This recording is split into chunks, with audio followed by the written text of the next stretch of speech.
extremely heartwarming to see all of you here. Thank you so much. Britannica's rich legacy is known to all of you. I'm confident when I say this, that as kids ourselves, we all must have studied with, researched with, or referenced, or even simply browsed through the knowledge pool of Britannica. We're a brand that is deep rooted in our educational history. In over 2 centuries, we have been blessed with learners' love across 100+ countries. We're ecstatic to bring the joy of learning now to India. At Britannica Education, inquiry-based learning is not just a method, it's at the core of how we believe knowledge should be explored and understood. We champion an educational experience where students are not just consumers of information, but active participants in their own learning journey. And what fuels that journey? The power of a good question. Whether you're teaching primary students or guiding advanced learners, it's the questions we ask and teach our students to ask that open doors to deeper thinking, stronger engagement, and meaningful discovery. That's why today's topic, the art of questioning, is so critical. It's more than a classroom strategy. It's a mindset. And when educators learn to ask the right questions, they don't just teach content, they spark inquiry, ignite interest, and inspire lifelong curiosity. Today, we'll be exploring how the right questions can transform a classroom from a place of passive learning to a space of discovery, dialogue, and meaningful engagement. We'll also learn how questioning isn't just a technique, but an art form, one that every educator can master with the right mindset and tools. To lead us through this exploration, we are honored to welcome Ms. Mitra Som Saha, an IIM Calcutta and IIM Ahmedabad alumni. She's also a CCS Dharampal Fellow. She has been the Northeast Regional topper and secured national rank 2 in CENTA Teaching Professionals Olympiad. Very recently, she was invited by Capacity Building Commission Government of India to write a case study on ISRO. She also has her case studies published with IIM Calcutta's Case Research Center. In today's workshop, she'll be sharing with us insights, strategies, and practical examples you can start using right away in your classrooms. So without any further ado, let's get started, embark on this journey of learning, and dive into the questions that make all the difference. Thank you so much, Mitra ma'am, for joining us, and I'm handing it over to you now. Thank you, Vipasha. That was wonderful and very generous of you to tell so many stuff and information about me. I hope I'm audible. Am I audible to everyone? Fine, great. So yeah, very good afternoon to everyone, all educators on a Friday, a weekend. You decided to dedicate 1.5 hours, and I really hope that at the end of it, you will feel that, thank God I joined, instead of, oh my God, why did I join? So let's hope for the best. And on that note, let me first start sharing my screen. Give me a moment, please. And I hope there are no technical problems. Share. And while you're doing that, ma'am, I'll also just set the tone for today. We'll be conducting this workshop with Mitra ma'am leading the way for us. All of you are requested to keep making your notes. In case if you have questions, please put them across in the Q&A and we will be picking it up from time and again. But we do have a dedicated Q&A session where we'll pick up the most pressing questions from the Q&A box, and ma'am will be kind enough to answer those for us. And with that, it's a thumbs up to go. Great. Thank you. Thanks, Vipasha. And I take it over from here. And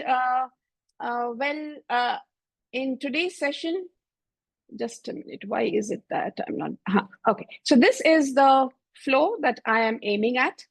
And we start with some practical example from our classrooms. I've, tried to cover as many critical topics as possible, but then 1.5 hours is not enough for that. So afterwards, later on, with your e-certificate, you will also get a document where I have tried to compile examples from across grades, across subjects. But before that, let's see how much we can really co-learn. I'm not here to give you a lecture or tell you from standing from the mountaintop, look, these are the ways. Let's co-learn, and this will be the flow for the next 1.5 hours. And hence there will be dedicated question and answers. But since this is in a webinar format, and we kind of avoided using Mentimeters and Padlets like that to avoid any waste of time because of network issues at any of the participants' end. But it's a webinar format, so please be ready to fire up your keyboards, and whenever there's a question, please be ultra responsive and type in your answers in the chat box. So can I get a thumbs up from everyone, assuring me that, yes, you're going to be highly participative in the entire webinar session? So since it's a webinar on the art of questioning, how can I begin without asking a question? So therefore, my question to every one of y'all is, could you describe one question? It could be from the subject matter. It could be just a question in life, something from philosophy of life, something some child told you at any point of time, some adults told you at any point of time that kind of changed your thinking. It stopped you at your tracks and said, oh my God, this is something different.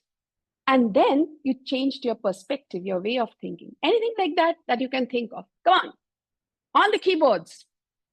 And here we have the fastest finger fast, and we have the entire Britannica team to help me, because I will not go into the chat box. They will be helping me with the maybe the first 3 questions. Yes, we have what is life? Who am I? Why am I teaching? What is happiness? Why has this happened with me? So a lot of questions coming. Why are we not learning algebra along with geometry? Okay, great. So I would also request all of you all, I mean, you have typed your question, fine, but also have a look at the questions that the other fellow participants are typing in. Maybe there's a question that might just change your way of thinking. So as I said, we are here to co-learn. And let me now share with you 2 questions that changed my thinking. Okay, number 1 was from a student. The student currently is in class 9 in my school. And when he was in class 4, so this child is a voracious reader, wants to read, wants to know, will come up with questions. Ma'am, I have a question, will you answer? And those questions are from across the world, from politics, from philosophy, everything. So therefore, so very good. But then he is not one of the top rankers in the class. So it so happened that the parent brought the child to me after an annual exam and said, ma'am, please tell him to read the textbooks also. He's only busy reading all additional books other than textbooks. Guess what the reply that the child gave? The child's reply was a question. Why should I read that same book number of times just to come out first or be a topper in the class, when in the same time I can read 10 more books? And we did not have an answer to that question. So, I mean, what a perspective from a class 4 child, that I like reading. I'm not going to read 5 times that same question and answer in the same lesson. Rather, I will read 5 books. I'm reading the textbook, but I'll read it once. Whatever comes out of it is fine with me.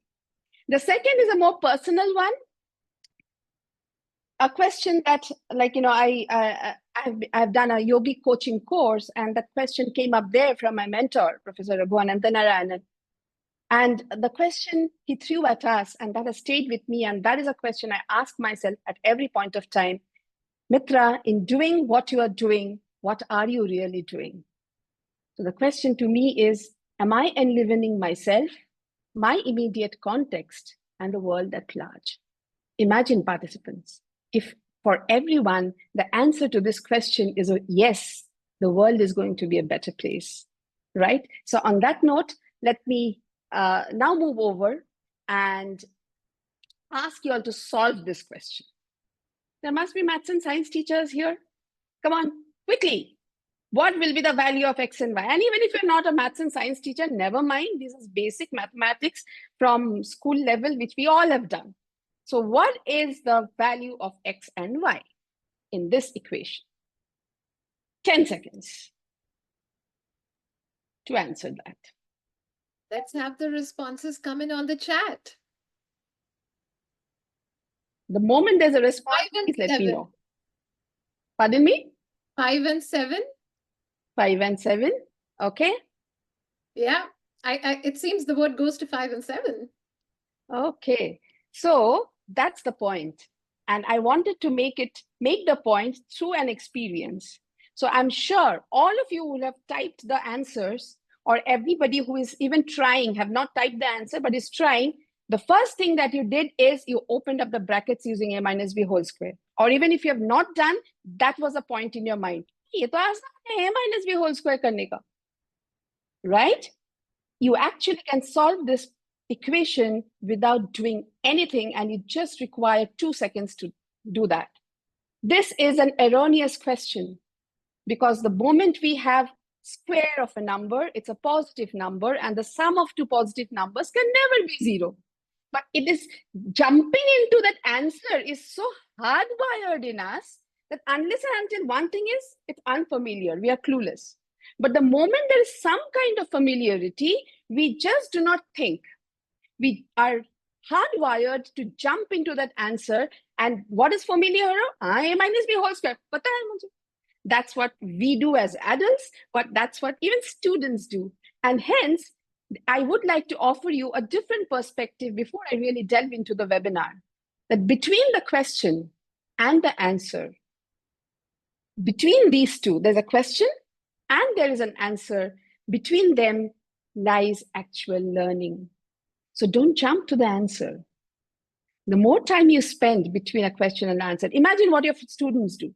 You give them a problem, you ask them to write, they probably go to ChatGPT or maybe look up on the Google and they get the answer. Quick fix solutions for everything. They got the answer. Did they learn? Did they learn enough? So therefore, the idea is and this idea is not from the modern times. This idea is from our ancient times. That a question was from a disciple was countered with a second question from the guru. That, okay, you want to know this? Come on, tell me what is this? Go and explore. So therefore, all of you out there, I want you all to just bear this in mind at all times henceforth, that between the question and the answer lies the learning. If we can really, get our students thinking in this way, I can assure you there will be a lot of learning. And now I would like to take you here. What is this? Come on. I'm sure now, unlike that algebra problem, everyone will get the answer that yes, it is the Kurukshetra war, the Mahabharata war, right? And so just a little bit, let's recollect what happened. So all the negotiations and the discussions and deliberations, everything failed between the Pandavas and the Kauravas, and now they were ready to fight each other. They had gathered at the battlefield of Kurukshetra. Arjun had Krishna as his charioteer, but just before the conch shell would be blown and the battle would start, Arjuna was in a contemplative mood, and he told Krishna, "Would you please take me to the center of the battlefield?"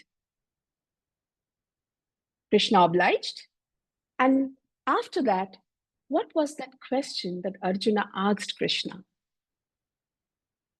He asked Krishna, "Why should I fight these people? They are all my brothers, my siblings. They are all my people who are so dear to me. Why should I even fight this battle?" That was his question. And what was Krishna's response? Whatever was his response, because there was a question, what the outcome was something, maybe you will say that, it's a religious book, but to me, it's not a religious book. It's a life manual, which we call the Bhagavad Gita.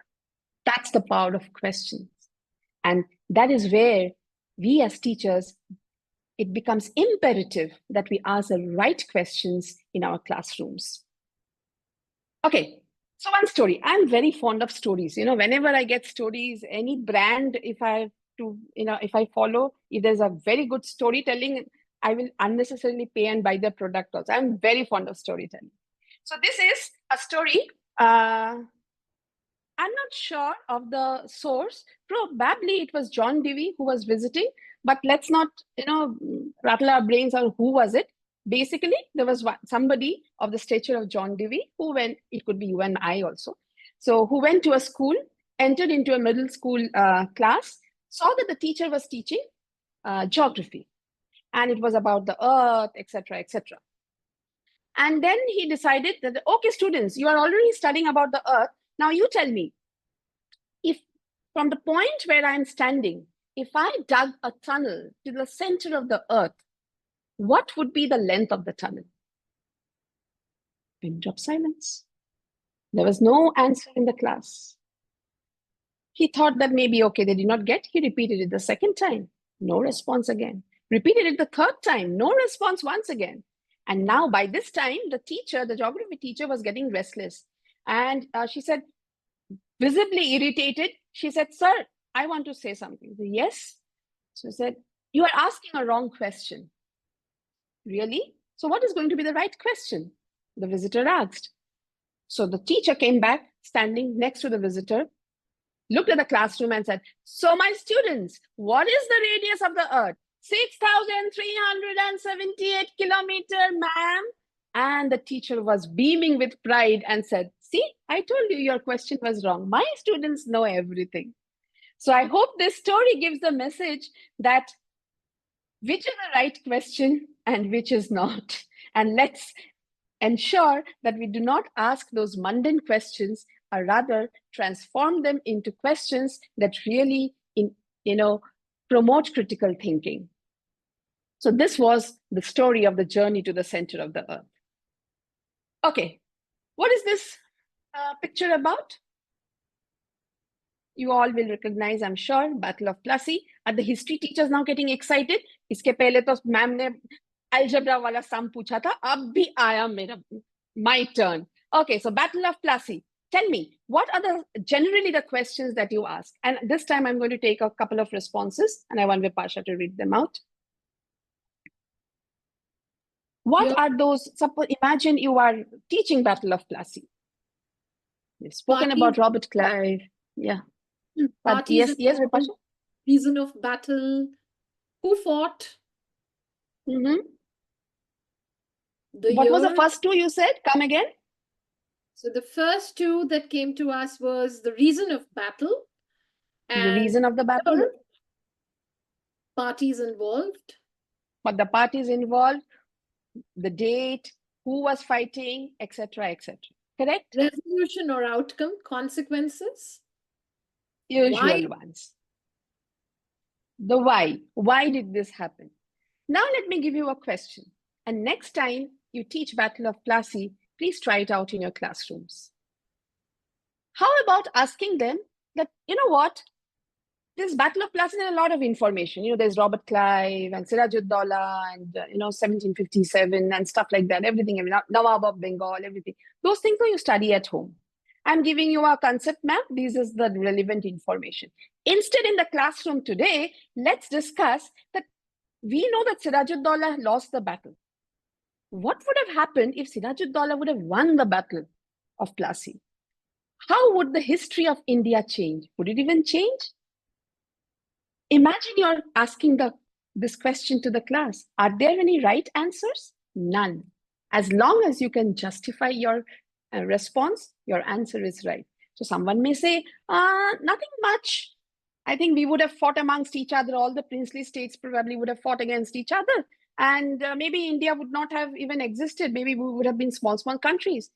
Maybe some would say, Battle of Plassey, if we would have won, East India Company would not have come. And therefore, there was this freedom struggle and we would never be colonized and stuff like that. So therefore, any question that the child can justify is, any answer that the child can justify is a relevant answer, Imagine the discussion and deliberation that's happening in the class. If you like that question, send me a thumbs up as a reaction. So what's the question I said? Don't go into those basic information. That's available in the text. Go beyond the textbook. Create that, interest. That, let's start thinking. How would the history, and in the process of discussing this question, you would have discussed everything about the history of the country at that time, what was happening at that time, what happened later, etc., etc. What more do you want out of a history class? Did we have any thumbs up, or did people not like them at all? Plenty. Okay. Chat is I'm not able to. Great. Okay, you know what? You need some validation in between. So, and I can't see your faces, and therefore this is the way I have to, I have to find out whether you all are engaged to what I am sharing. Well, so now we took Battle of Plassey somewhere in middle school, a little in the higher classes. Let's take an example from the very foundational years. I'm sure the teachers, if there are primary teachers here, or maybe English teachers, you all know about this story of the egg, the very famous, very beautifully illustrated story of the egg by M.P. Robertson. And in case anybody, just to help you recollect, this is kind of the brief about that story, that there was this boy and they had a chicken. They had many chicken, and then one day he was collecting the chicken eggs, and instead of finding a chicken egg, he saw a huge egg. He was inquisitive, and later on, what happened? What came out of that egg? It was a dinosaur, it was a dragon, not a dinosaur. It was a dragon. And then whatever the child did, he was teaching the dragony ways to this little friend of his now. And and then he had to let it go, because how could a dragon really stay with a human? So therefore, that's kind of the story. Now, suppose you're teaching this in your classroom. How could you use this, this technique of asking questions to make the class more meaningful instead of just narrating the story? And here I give you a template or a structure, which you can just say cue chart. See, you don't get into the terminologies and the right ways. Tweak it as per your ways. But what I just want to, suggest is that group the questions in the 4 different categories. And what are those categories? Okay, the first one is factual. What is seen directly? What is George sitting on in the picture? Obvious ones, like, there is no doubt about it. It's a yes, no, right, left kind of an answer. What's unusual about the egg? The egg is big. So these are very simple ones, the ones that we usually ask. Let's go to the next one. The next one is a predictive one. Sorry. Yeah. What do you think? George taught him the dragony ways. And after teaching the dragony ways, like blowing fire, etc., etc., what do you think, how do you think was the relationship between George and the dragon? Then what do you think if this time he got a dragon? Fine. And he did whatever he did. He kind of trained him, but then he had to also leave it away. Like, the friendship, he had to let go of him. But so next time, if he got a dragony egg, would he again repeat the same thing? What do you think? So you predict, right? So therefore, that is the other set of questions that you can ask your students. What's the next set? The next set is application. Now, you're coming out of George's life and you are connecting it to your life. Imagine you are George and you did this training. Come on, write a manual, SOP, how to train the dragon. Okay, if the dragon was there in your house, then where would it sleep? Would you need a special bed? What would you do if you found such a giant egg? So you are applying from George's life, you are now connecting it to your life. What happens? That story does not remain as a story in the curriculum. It gets connected to the child's life. And what's the next? The next is the analytical questions. So you can follow any order, but all that I am asking you to do is, can you keep this framework in mind and ensure that you are asking questions from these 4 different categories? You can even increase the number of categories. You could also have a simple structure, like the document which I will share the image of that. You can have those typical what, when, where questions. And then in the second quadrant, you could have the why and the how. And then you could also have some, question cues in the vertical templates, vertical quadrants. And you will see just by matching those, I'll be sending that in the document. You will be, the child themselves will be able to craft some questions on their own. So that's the beauty of teaching through questions. You have them thinking, you have them engaged, and they're not just studying because it's in the curriculum, they're actually active participants. Like Vipasha said, that from passive learners, they become active learners in the classroom. Okay, let's take one more passage. I want every one of you all to just read this very short passage, which is there on the screen. And my question to you, would be, what if this was the passage that was given to you, what are some of those questions you would ask?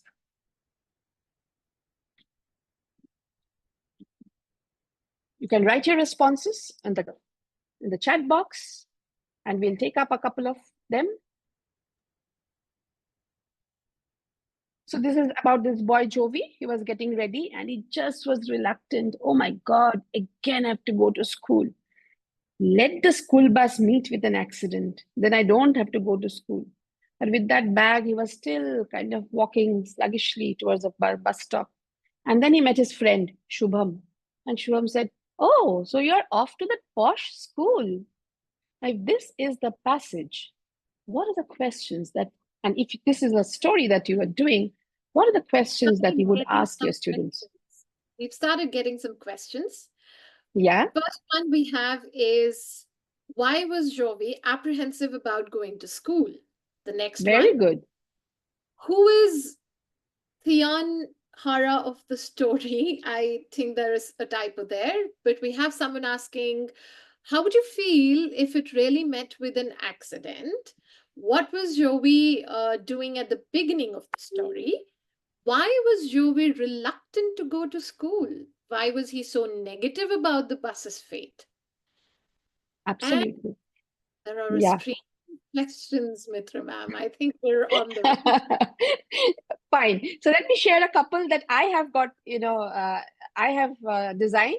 So there are kind of, similar ones or the similar lines that, he's expecting the bus to have an accident, meet with an accident. Probably on that bus, his friends will be there. That same driver who drives him every day will be there on the bus, and still he's wishing for the bus to meet with an accident. Why? What's happening? Is he being bullied at school? Is he fearful about something in school? What is that clue that you're getting from this passage that makes you think that probably there is somebody who is threatening him at school ke bahar aana aaj, dekh lenge. Maybe there's a bullying gang in the school and something is happening, or maybe some performance pressure, something. Okay. When Shubham says, so you are off to that posh school, what does that mean? Is it that Jovi's family is the only affluent family in the neighborhood and the others are not like of the same economic stature? Do you think Shubham also, what kind of, financial thing that Shubham's family belong to?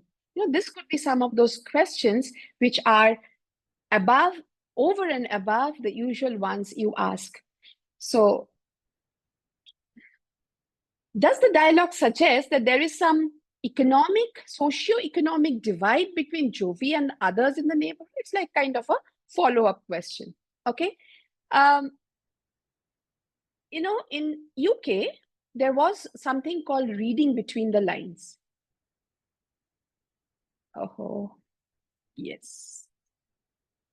So now let's read between the lines. What do I mean by reading between the lines? We already did kind of a little bit of that when we spoke about the economic status of the neighborhood or whether there was bullying at school. But now I'll also look at the same passage where you're connecting it to your life. In the sense, imagine you are Jovi's friend. And Jovi has shared that this is how he feels before coming to school. What would you have done?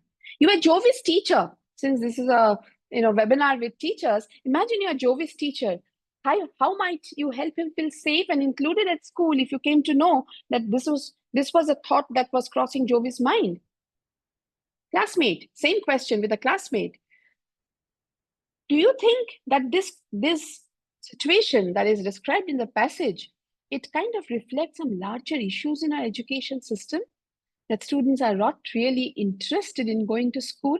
Could we make school more exciting? You just have to let your mind drift, and the options, the number of options that you have are just uncountable. In which direction can you really take the discussion to? What role does empathy? You bring in social emotional learning here. And I fundamentally believe that when you bring a social SEL curriculum, we are taking from there, we are doing that, that kind of is a superficial intervention. But when you're discussing social emotional learning on a regular basis in your classrooms, in kind of every classroom, during the classroom discussions, while teaching, that is when empathy actually gets built up. So therefore, this again passage allows you to speak about emotional intelligence, social emotional learning, so many things. So that's what this strategy is known as, reading between the lines. And it's just about asking the right questions that will make the students not just understand what's written, but also much, much, much beyond what's written. Okay. So yeah, now we did discuss some examples to begin with, because right at the beginning, I did not want to speak about any theory, but it's very important to understand the theoretical underpinnings. Because a lot of whatever the strategies that we are sharing, these strategies, all of that I'll be sharing today, or am sharing, they are all research-based strategies, and therefore you should really know where it is coming from. So hence, but this is something that I really loved, that in theory, practice is the same as theory, but not in practice. So actually we get kind of, in a maze, theory, practice, etc. So therefore it's not about, giving it in silos, keeping these learnings in silos, that this is theory, practice. It's just about being aware of where it is coming from. Okay. So therefore, what are the frameworks? There are plenty, let me tell you. There are plenty of them. I have just chosen 4 because, beyond that, in fact, I am doubtful whether I'll be able to even do justice to all the 4 that we have chosen. And the first one that we will be delving is known as at Costa's level of questioning. Arthur Costa, his very famous book called The Habits of Mind. If you have not read it, please read. And so Art Costa had developed this, structure where he says that there are 3 levels of questioning, and we need to go through these 3 levels. The second framework that we'll be looking at is a Socratic questioning. The third is again one of my very favorites, where the tables turn, where we do not ask a question, rather we ask students to formulate questions, and we give certain guidelines. There are certain guidelines, and they kind of formulate those questions. Let me tell you this, I will show you, in fact, a video from the professional, from Harvard School of Education, so School of Professional Learning, and you will actually see how it is getting being used in practice, and we'll also discuss a couple of more examples if time permits. And the last that we'll be discussing is Kolb's experiential learning cycle. One assurance before I jump, in case we are not able to delve deep into each of them, the document that I've prepared for sharing has one question pertaining to all, one of the framework, another question pertaining to another framework, across grades, across subjects. So if you go through them, I'm sure even if you're not able to cover it in this webinar to the depth that I desire to, that document will definitely help you. Okay, so let's take the first one. Actually, I don't know if you realize, we have done Costa's level of questioning when we did the Jovi wala paragraph, or when we did the George wala story. Okay, the first one was the gathering part. Okay, like the questions you said, who is Jovi, where is he going, why is he not ready to go to school, etc., etc. And then we went on to ask, okay, is he facing any bullying at school? Is it, is there an economic divide in the neighborhood? What is it? And then the third level, what we did, we applied it where we connected. If I was Jovi's teacher, then what would have I done? If I was Jovi's classmate, friend, then what would I have done? So, there is some curriculum called the EVIT curriculum that's run in the US schools, and they use this. You can see that little EVIT that is written on top of that in the chimney. So it is taken from there, and they use this Costa's level of questioning. They integrated a lot of it in this EVIT curriculum, and that's how it's written, EVIT. And powerful, very powerful. And let's take an example. One more example, let's say. Let's suppose we say, let's say, give me any topic. Let's say we talk of Ganges, rivers. We are doing rivers, okay? And then we say rivers of India, we speak of Ganga. Let's specifically, we decide that, okay, in this class, we're discussing Ganga, where it originates from, etc., etc. What would be the second one? Okay, what are the, how is life in the, how is Indian civilization dependent? How does Ganga affect the economy of the people who kind of live on her banks? What are the pollution problems? What is the, kind of the water divide that happens between, India and Bangladesh when it comes to the water sharing of Ganga? I know now the focus is on Indus. So, but then let me tell you, there's a lot of rift happening between India and Bangladesh, even with the sharing of the water of they call it the Tista, but then finally it's the Ganga and the Yamuna all put together. What would be the applying question? The applying question that comes to my mind is, imagine Ganga was a person. Okay, let's personify Ganga.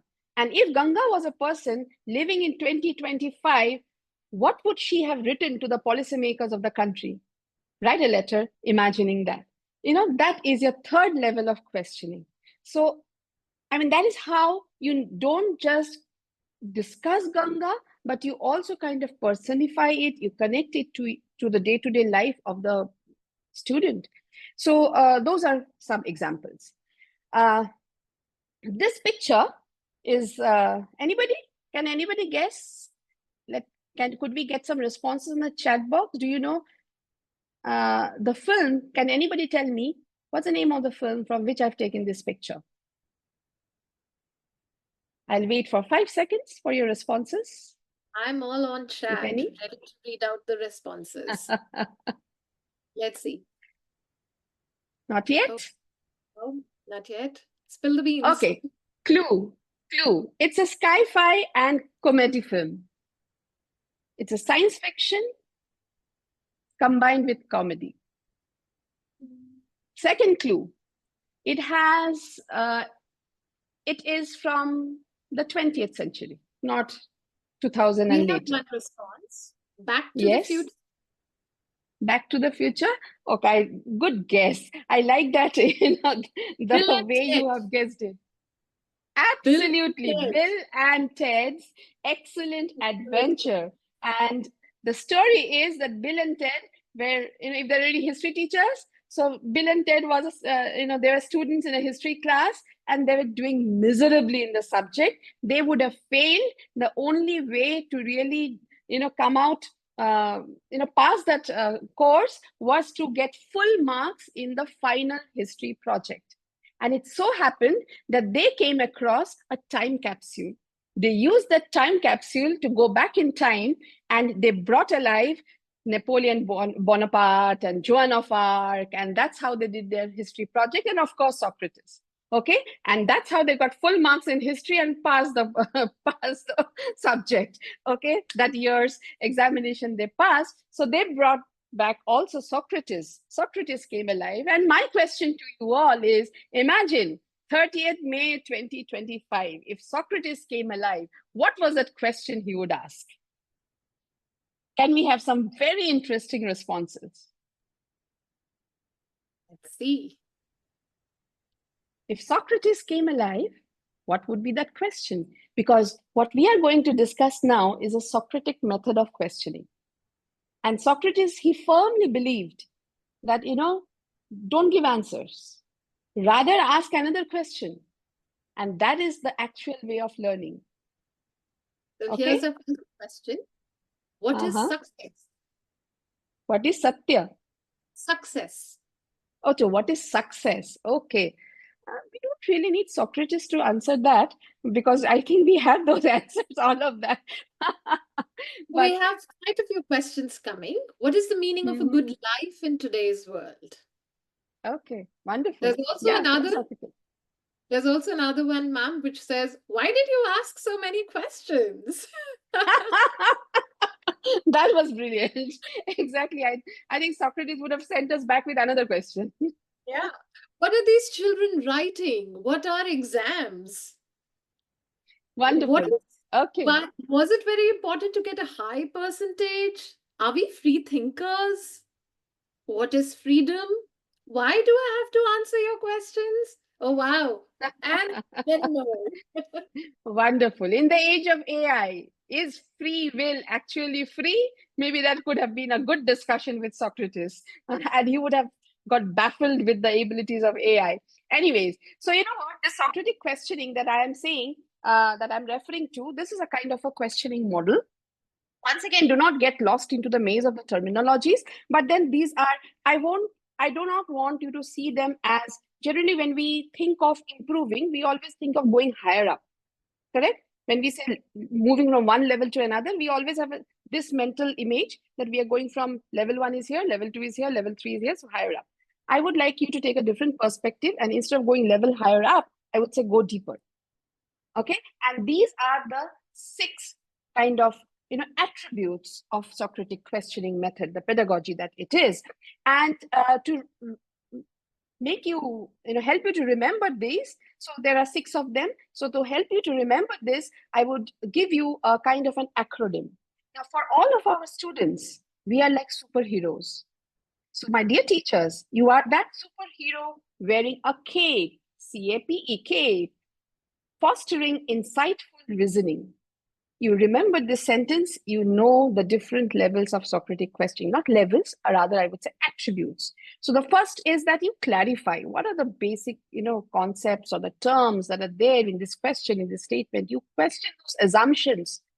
Teachers, it's so important in the age of AI to always ask for, what is the reason? Because we have so many things on the net coming on our WhatsApp, which are which defy logic, which are not evidence based. Not everything is like Britannica content, which you can, blindly rely upon and say that, oh, since I've taken it from Britannica, I know that by itself is evidence. But not always you will have that, opportunity to work with Britannica. So it's always important that you question that evidence, or even if you are getting it from a source of Britannica encyclopedia, still question them maybe. Okay, so therefore, CAPE and IR.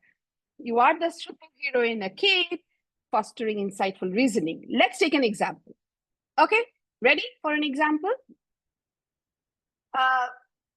Yes, so the purpose of clarifying is, what do you mean by those terms that you are using? Then what are you assuming here? You need to really ask whenever you are developing this Socratic questioning, this pedagogy, you're following this pedagogy, what evidence? You have to always ask this question. What is the evidence you have? You have to think of the same topic, same problem, same situation from different perspectives. You could say the helicopter view. Maybe that perspective is entirely different from the perspective that you are considering. And what will be the consequences or implications of that? And you have a reflection point where you are actually thinking about your thinking, which we have those, the term called metacognition. And let's now apply this for one statement. The statement that I'm giving you is that global warming is increasing rapidly due to increased greenhouse gas emissions. If I say, is it true or is it false? What will you write? True, true, true, true, true. Okay. Who said it is true?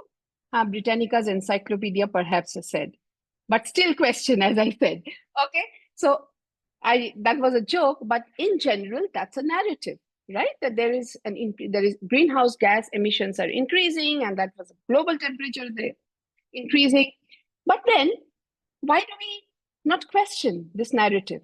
So how could we use Socratic questioning to go to the depth of this topic? So what is the first thing? CAPE, first is clarifying. So what the question that we could ask?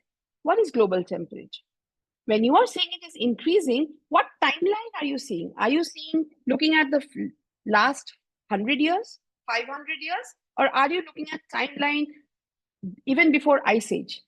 Probably the scenario will change when you change the timelines that you are considering. You will probably see that actually we are not even rising. We are actually coming down from the temperatures of Ice Age. We are on the down slope. We are not even on the in a slope going up. Correct? So therefore, but are we even asking those questions? That's the beauty of Socratic questioning, and you can actually throw up these questions for discussions in your class. Assumption. What are we assuming here? Means if there were no, before industrialization, global temperatures did not rise. If we would have stopped all kind of human activities, global temperatures would have stopped rising. Do we discuss this? We do not, but we need to. So that's what is called the probing of the assumptions. We have made certain assumption already that yes, greenhouse gas emission is related to global temperature rise is related to the human activity. Yeah, what's the evidence? So next is look for the evidence probing. And let's look at data. What happened before industrialization? What happened after that? What is the rate at which, human activity is actually impacting? Is it a natural cycle, or is it natural cycle plus human activity, which is having a greater impact? Is it the human activity part, or is it the natural cycle? So that's the evidence probing. Exploring perspectives. The same thing from the perspective of a geologist, from an environmentalist, or from an oil executive. They all will have different perspectives. Somebody who is, a country which is dependent upon fossil fuel. Imagine the entire economy of the country is dependent upon fossil fuel. How will they look at, something like green fuel and stuff like that? So therefore, it's very important to explore the different perspectives. Exploring implications. What could be, when we say, oh no, you know what, greenhouse gas emissions and global temperatures, there is some relation, but global temperature anyways rise. So let's not be careful about it. So we are oversimplifying the problem. What could be the implications of that? And the next, what was the last one? Reflecting. And so what could be a reflection question? A reflection question could be that generally we get lost in two kind of, camps of, schools of thought. One is a denial, like the likes of Donald Trump, and the other is an over dependence upon this narrative. So therefore, neither are desired. You have to find the, you have to take a helicopter view and find out all those perspectives, check those evidences, question those assumptions, and that is only then that you really get the true picture of the entire global warming problem. So that's Socratic questioning for you. Any questions, any doubts? You can just type in your chat box and Vipasha can help me. But before that, I'm also taking up another example. And this time it's from social science again, but not history, but it's from our constitution, the directive principles. So Vipasha, you'll be sharing with me the questions in case there are any, if there are any queries. Absolutely. So directive principles. Okay, so directive principles, we all know directive principles that, they are not legally, enforceable, but then there are certain mentions of like free legal aid, taking care of the environment and, protecting the environment and stuff like that. So therefore, how could we, suppose we are discussing directive principle in the classroom and we wish to use Socratic method of questioning. How could we use this K for fostering IR, insightful reasoning? So first thing, what do we need to clarify? What do we really mean by directive in that context? Correct? How is it different from fundamental rights? Yeah. Mitra ma'am, in fact, I was going to ask you, I have a couple of questions on the chat asking to clarify, what do we mean by directive principles? Exactly. So that's the first question that you will have to clarify when you're discussing directive principles, right? So therefore, what is the other kind of rights we have? We have the fundamental rights. How is it different? Fundamental rights and directive principles. So those are the clarifications you have to first, carry out in your class. Then what are the assumptions? What are you assuming?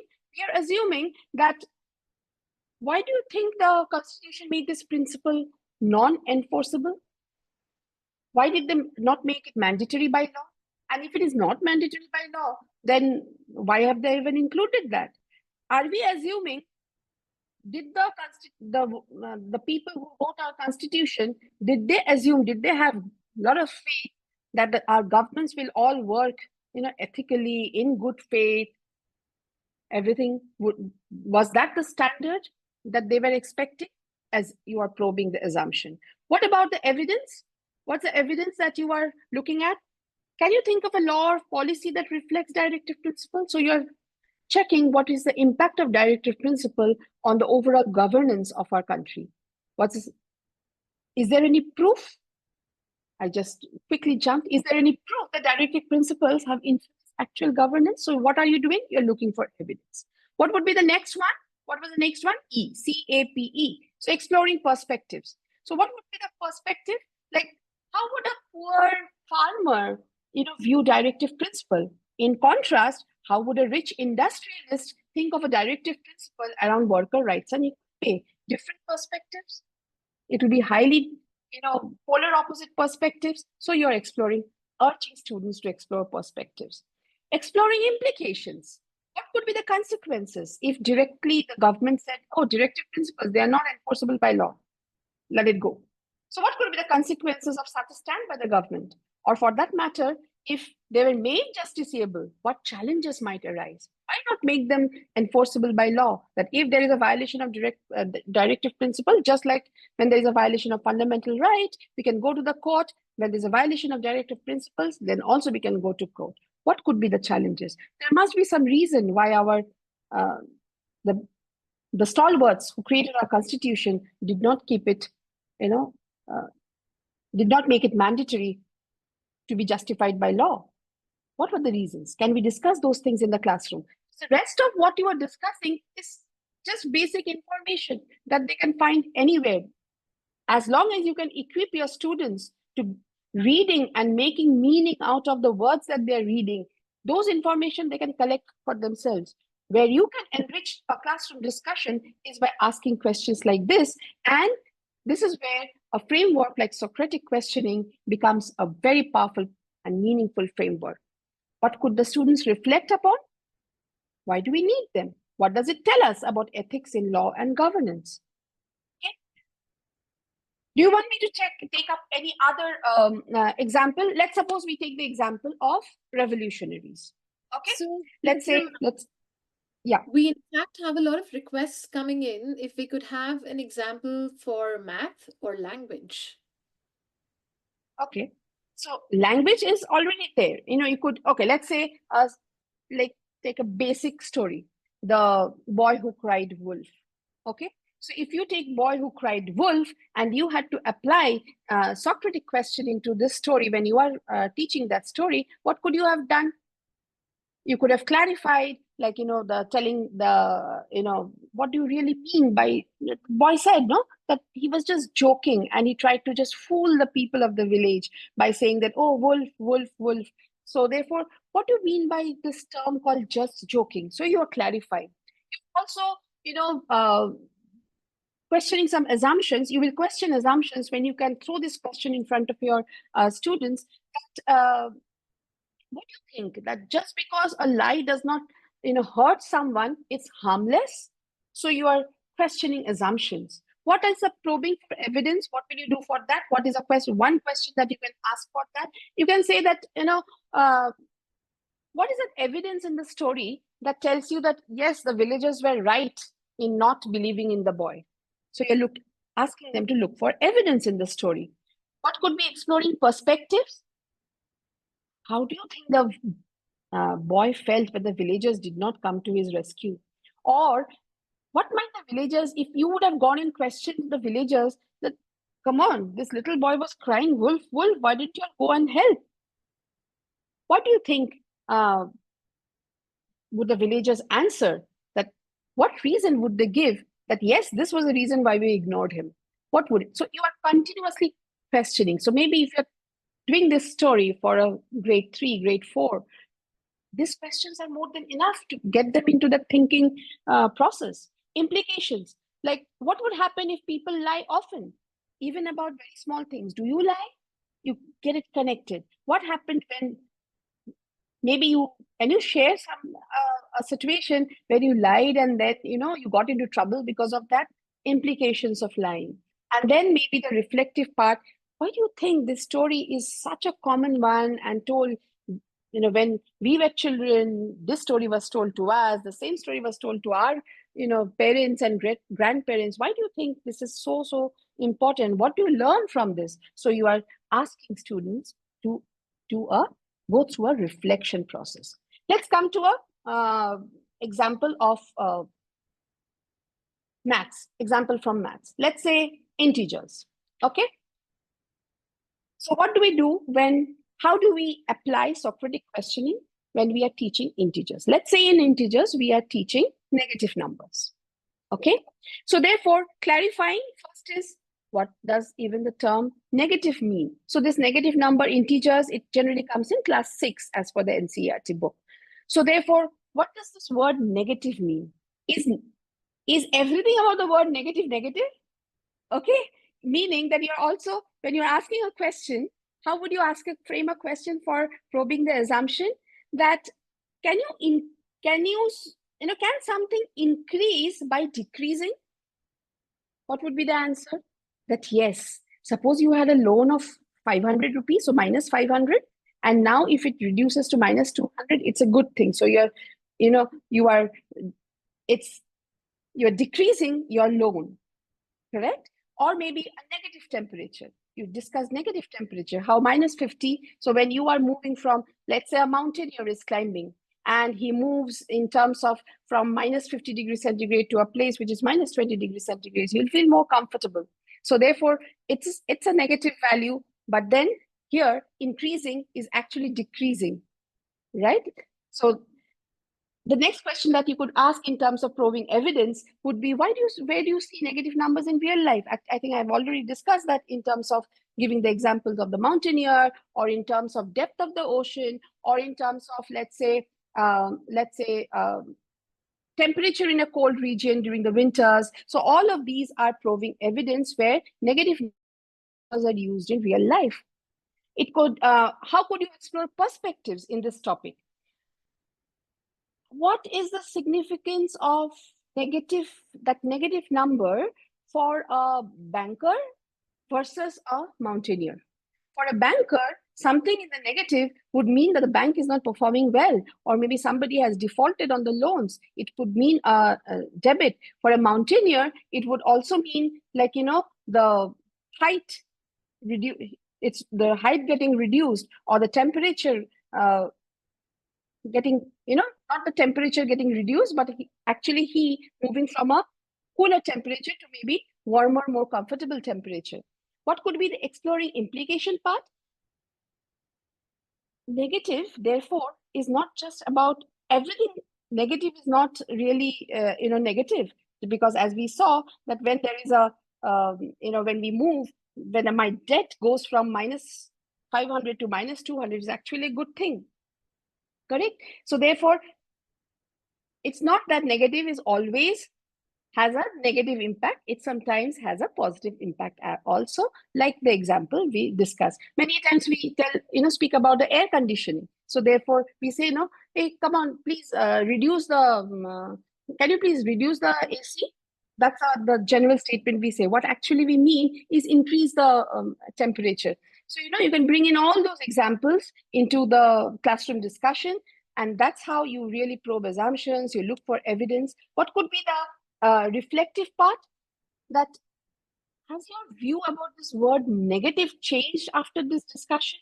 So therefore, what would have happened if you did not really understand the implications of negative? Like maybe when it is credit, it's positive. When it's debt, it is negative. And you really have to understand that. So that is how, so it's not the usual solving of the problem.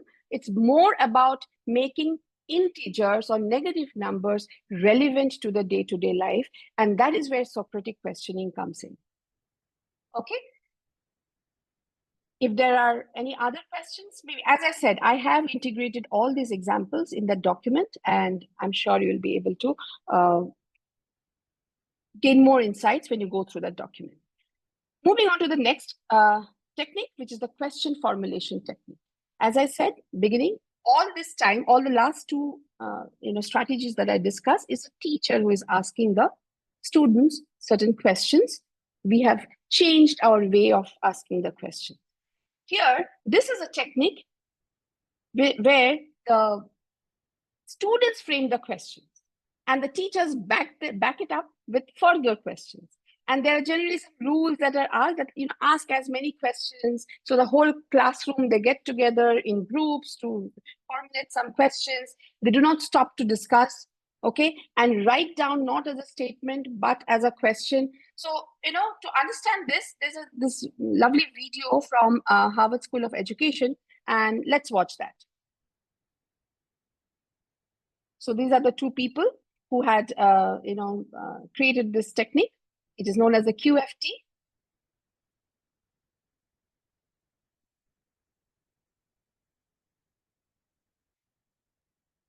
I guess it's not going.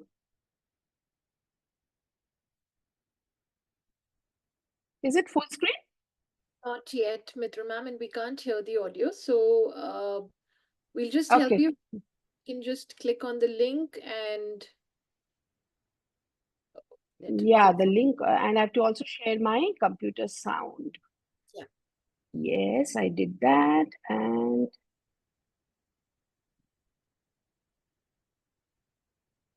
maybe I will just exit from this presentation and I will click on the link instead.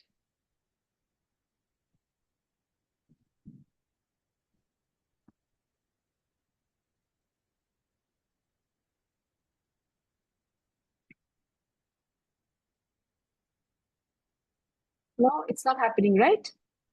Not yet, ma'am. Just give me a moment. Just give me a moment and it should be on in some time.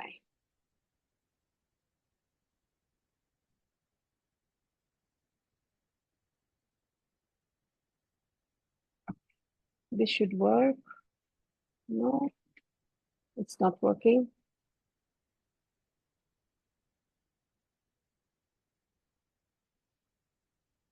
Let me directly go to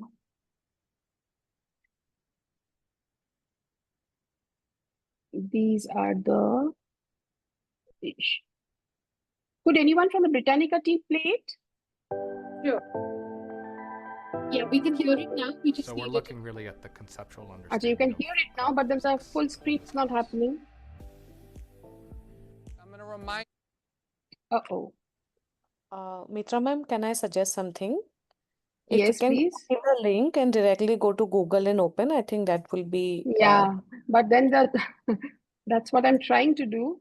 It's not happening. It's not happening. It's playing here, but it's not getting full screen. So we're looking really at the conceptual understanding of. Let me just type it out directly. 1 minute. I'm going to remind you of the 4 rules for producing questions. I request that you take the time to ask as many questions as you can. Oh, it's so amazing. Number We're 2, getting you do help not from the stop to group as discuss, well. judge, or answer the questions. Pardon Number me? 3, whoever Wait. is writing the questions, We're getting please write help down from every all the question exactly educators what's who've stated. also joined us. And if there's a Just be statement, rest please assured change we're it playing it into a out for question. you. You'll be seeing the video Yes. The about. final rule is to also number your questions. Transformers, like the one shown there in that picture, and you'll see them all over your neighborhood, reduce the voltage to 120 volts for home use. So the second one is why, or how does it transform the energy? Who supplies transformers? Like who makes them? Yeah. Who makes them? Where do they get the electricity?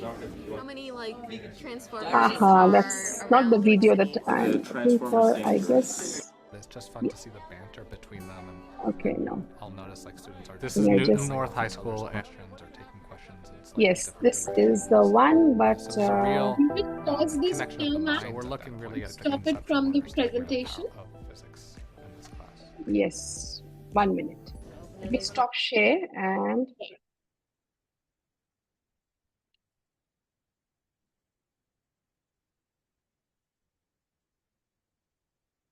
1 minute. I'm so See when sorry for this the mess up. group comes to help us. Thank you so much, Clueless everyone. from where it is playing. It was playing from the presentation. And I have So we such now go multiple on of them YouTube. open. I know.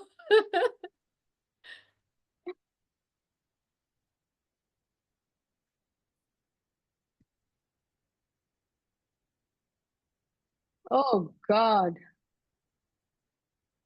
I'm just clueless from where it is playing. Yeah, now if we start playing this. Oh, So we're looking really at the conceptual understanding of physics in this class.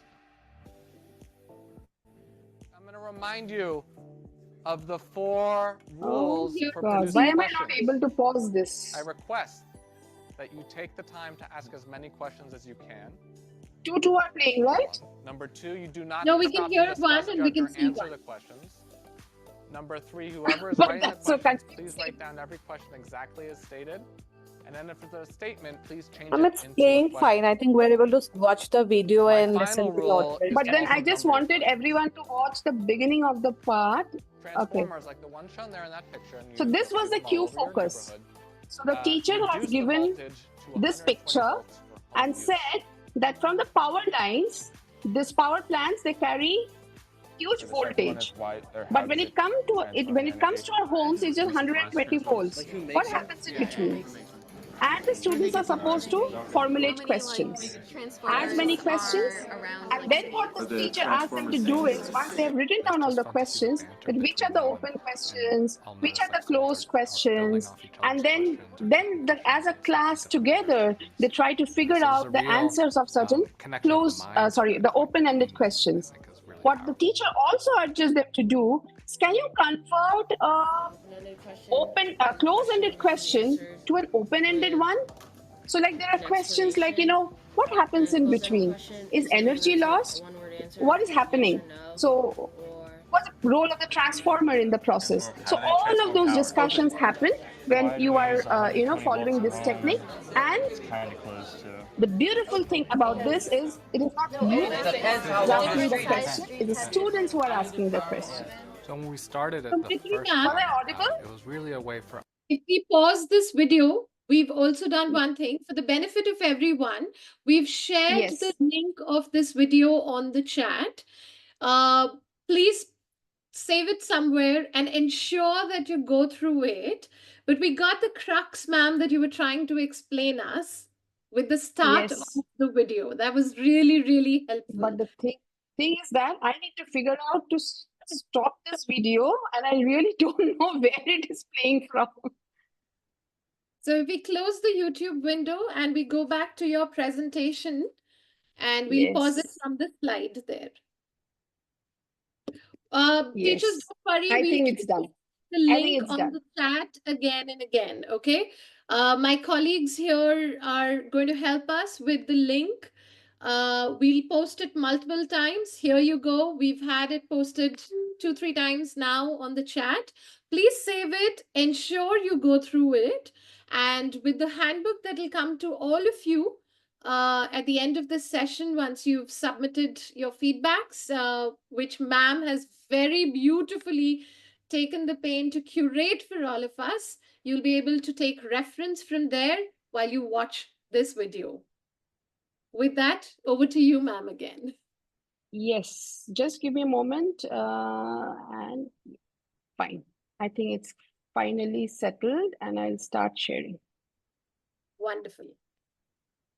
Yes. So here we were. So therefore, all that we need to do is we are, as I said, this time we ask students to ask questions. And let me discuss one topic. Maybe let's say Bhagat Singh. Okay, revolutionaries. I think, did I discuss this? That imagine a classroom asking a question, or you give a cue focus. Okay, this is called the cue focus. That in the video that you watched, what was a cue focus? It was a picture of the transformer and those lines from where, lines coming from the power supplies, power supply stations, and the lines going to our apartments and the households, etc. What could be the cue focus for Bhagat Singh question? It could be that let's assume Bhagat Singh was a thinker and not a bomber. And you ask students to list out all questions that come to their mind. You could also take this to any other frameworks that we have discussed, but as of now, let's think of formulating questions around this statement that Bhagat Singh was perhaps a thinker and not a bomber. And then we try to understand what were his ideologies, what evidences in history do we have that backs that yes, Bhagat Singh believed in these ideologies. Why did Bhagat Singh actually take up violence as a strategy to fight the British? So all of those questions you will see coming up, and you can actually nudge them, even if they are somewhere near. You can nudge them to discuss this question. How do you think Bhagat Singh's ideology was different from that of the Britishers? How could you connect to the real life, to today's life? Then imagine if Bhagat Singh was alive today, what was the topic or issue that he would have fought on? Would he have again resorted to violence like he did, or maybe now he would have used some social media platform, etc., to voice his opinion? So many things can get discussed by that little nudge that you ask students to do. So basically, if I'm not very fond of structures and stuff like that. All that I want you to do is that take these cues, tweak it as per your convenience, the best way it works with your students, but just bear in mind the basic foundational structure. So these are the 4 steps. In Socratic, you had that acronym where the K and foster insightful reasoning. In Costa's level of questioning, you had that level 1, 2, 3, which we have done through examples. In QFT, you have these 4 stages. And for the last one, what's that? I'm also looking at the time, 5:50. Is it a full screen? Are you able to see that? Yeah. I was just going to request you with that if we can have it in full screen. And I also just want to also make a note to everyone here. Please be around. Feedback form links will be shared towards the end of the presentation. We still have some time to go with ma'am, and we're only waiting to know more.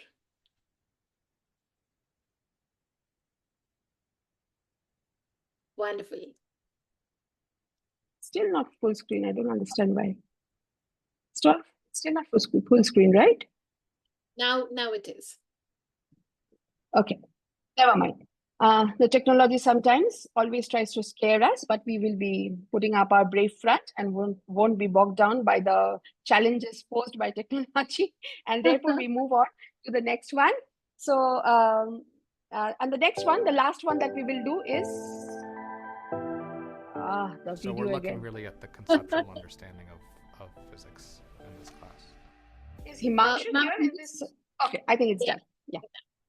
Okay, so this is the last one, the experiential learning cycle of all. And what is there? The different stages are already there on the screen, so I'm not going to read them out. Instead, let's take up an example. Let's suppose we were discussing maths in Socratic questioning. Let's again go back to maths. And this time, let's take up, let's say, perimeter and area and understand how we could teach perimeter and area through this called experiential learning cycle, where he kind of has, has 4 stages attributed to this framework. So we start with active experimentation. We start with concrete experience. We then go to reflection and observation. We do abstract conceptualization and then do some experimentation. The moment we say experimentation, it's very easy to think of science topics. So let me take up a topic of which will probably be not easy to think of. So one we will take up maths and one we will take up geography very, very quickly. So this is the last framework, so we can just finish off. Let's suppose we are doing perimeter and area. So for a concrete experience, what you can give the students some cutouts, L shape, square, rectangle, and stuff like that. You can mix and match, and you also give them a one unit square kind of little tiles that they can use. And so this will be what? This will be the concrete experience where they are measuring the perimeter of those shapes that you have given. They're calculating the area with the help of those square tiles. And then you go on to the reflective observation part. What do you see? Which shape has gives you, more area in the same perimeter? So you discuss those such type of questions. What is the relationship? Which shape had greater perimeter but lesser area maybe? Or rather, which shape gave you more area with equal perimeter? All those kind of questions get discussed out here. Then we come to the abstract conceptualization. Now you discuss the concepts that are involved in this, in this class. So what is perimeter, what is area, and how you can, what are the formula, how in the real world, in fencing, in tiling, how do you really use these concepts and formulas? So that will be your third step. Coming to active experimentation, what can you do? You can now give them a situation. Let's suppose you have a 20-meter of fencing to be done. Now design a garden that maximizes area. So therefore, you follow all these 4 steps. Let's take one more example. Let's say this time from soil. I think soil is there. If I'm not, let me have a quick look at my notes. If I'm not mistaken, soil is there in class 7.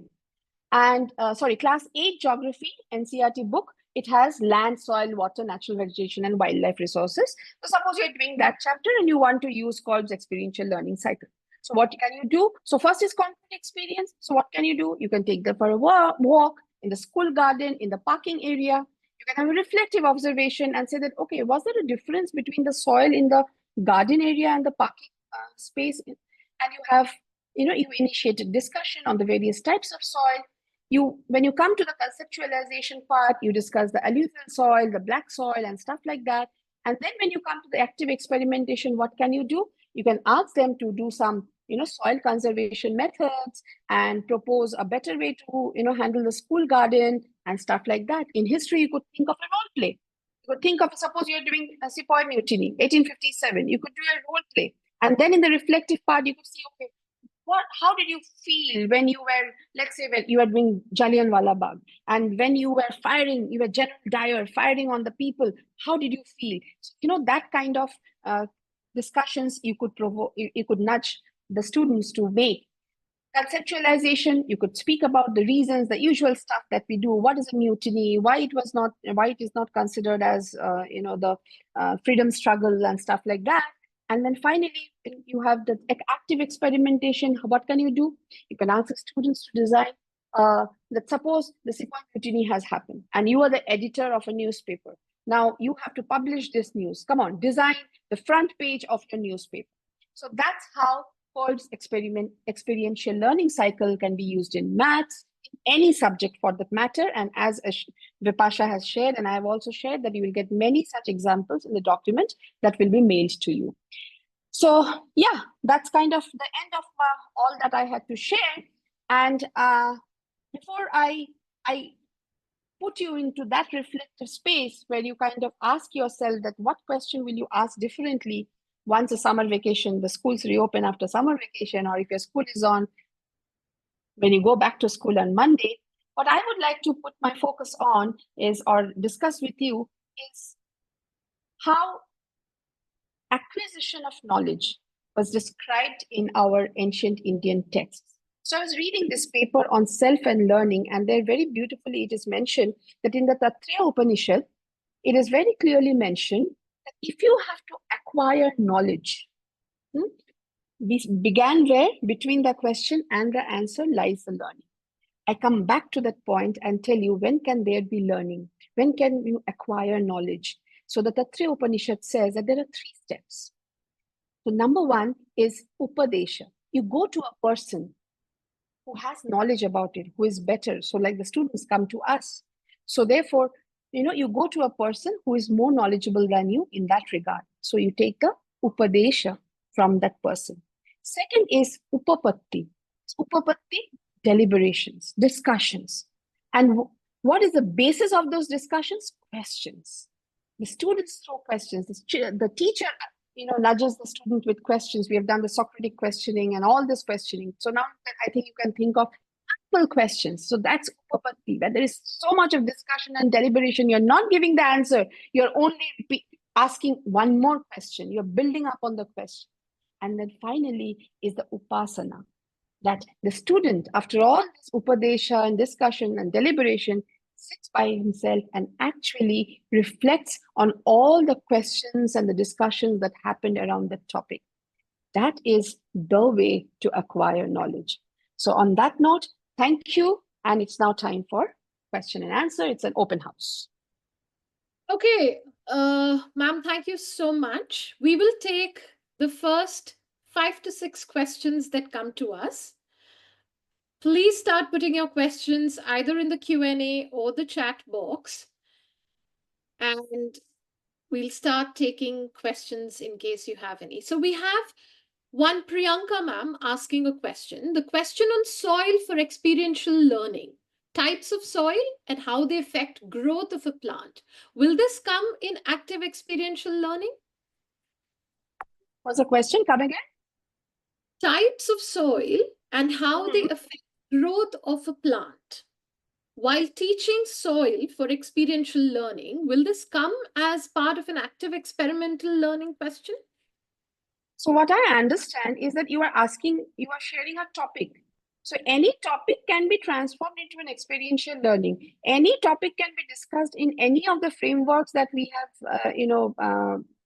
so you have to imagine that experiential learning activity. Like the example of soil that I gave, maybe now when you go walking in a school garden, you will not be able to see all types of soil, but you will definitely be able to see one type of soil. And then you take up the, discussion to the different other types of soils that are there. You could, build it up by showing a video on maybe how you have the Deccan Plateau soil is very different from the soil of the river, the Ganges Valley. So therefore, it's about transforming a topic.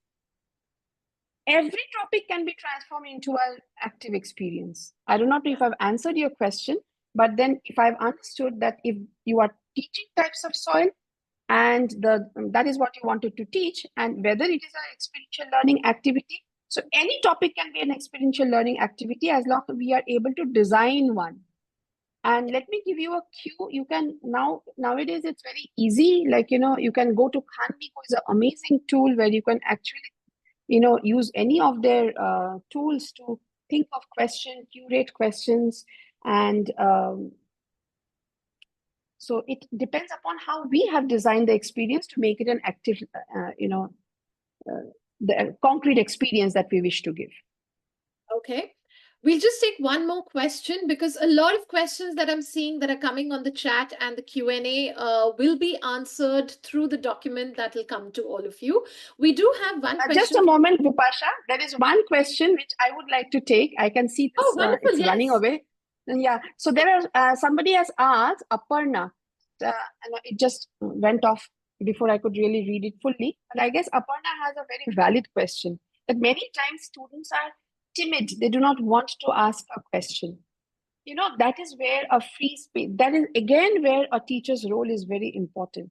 Day one onwards, you create that environment where you are constantly asking them, nudging them to ask questions. And you offer them a risk-free space, saying that, ask whatever question comes to your mind. No question is a good question or a bad question. A question is a question. As long as it is there in your mind, feel free to ask. So therefore, that is also so much about the kind of space we create in our classrooms. Yes, by default, students will not do, but there will be probably one or two in your classroom that will start asking. Probably initially they will not be able to ask very meaningful questions, but trust me, trust this process. Once you go on, following this strategy where you're only throwing up questions and to answer one question, you're throwing up two more questions, things will improve. Give it a couple of months' time, it definitely will improve. I'm telling this from the experience of the teachers in my school. And even initially, students never used to come up. But now the number of students who are coming up with questions have significantly increased. So it will take time. It will not happen on day 1 or day 10, but it will happen. Wonderful. On that note, we have the feedback form on the chat link. I request all the educators to please fill up the feedback form. Ensure you write your name very clearly as you would want it to appear on the certificate. And those who fill and submit the feedback form would receive the certificate automatically. And while you take some time to do that, I do have 4 questions that I want to leave you all with. One factual. No doubt we enjoyed and learned a lot today, right? A predictive question. What would have happened if you'd not decided to join us today? An application based question. Are you going to apply your learnings in class today? I sure have them right now. An analytical question.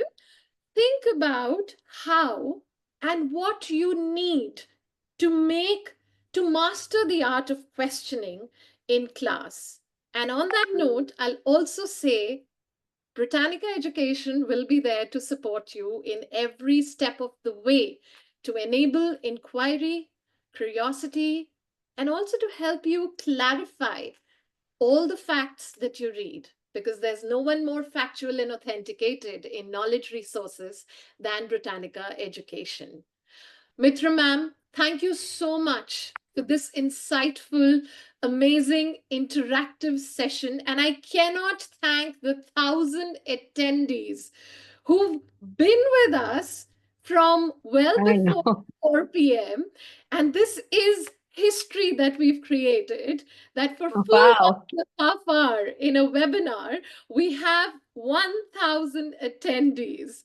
So Oh thank you my God. so much, everyone, for being so kind, for taking out the time on a Friday evening, dedicating your time to learning. It just tells us that there's greatness when you are a lifelong learner. Teachers, educators, school leaders, please fill out the feedback form on the chat. The link is posted on the chat. Once you've submitted the form, you'll automatically get your certificates. And Mitra ma'am, thank you so much once again for kickstarting Britannica Education's professional learning journey. Thank you so much. And I have to also mention that you were quite attentive because you could frame your questions in a factual I was and making notes. I was making notes like a good student. I mean, what a dedicated host, who transformed into a student.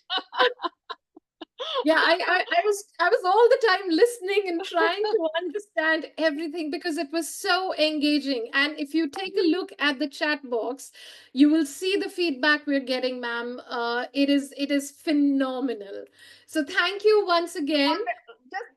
Just a point that I would like to mention, that I was actually scrolling the chat box, and there is one question that's a very beautiful question. Priyanka S has written that, can adding two negative numbers ever give you a positive number? Why or why not? Again, a reflective question. You just got it bang on. So that's how you also, in your mathematics class, between numbers, you also discuss life. And that is where your students will get engaged, because otherwise maths is so abstract. And generally, students shy away from doing maths, and maths becomes a monster. So yes, Priyanka S, I don't know if you are here still around. That's absolutely a perfect question to really integrate. Thank you. I just wanted to call that out. Amazing, amazing. We'll be here for another 2 to 3 minutes, allowing everyone to take the time to fill the form. But Mitra ma'am, thank you so much.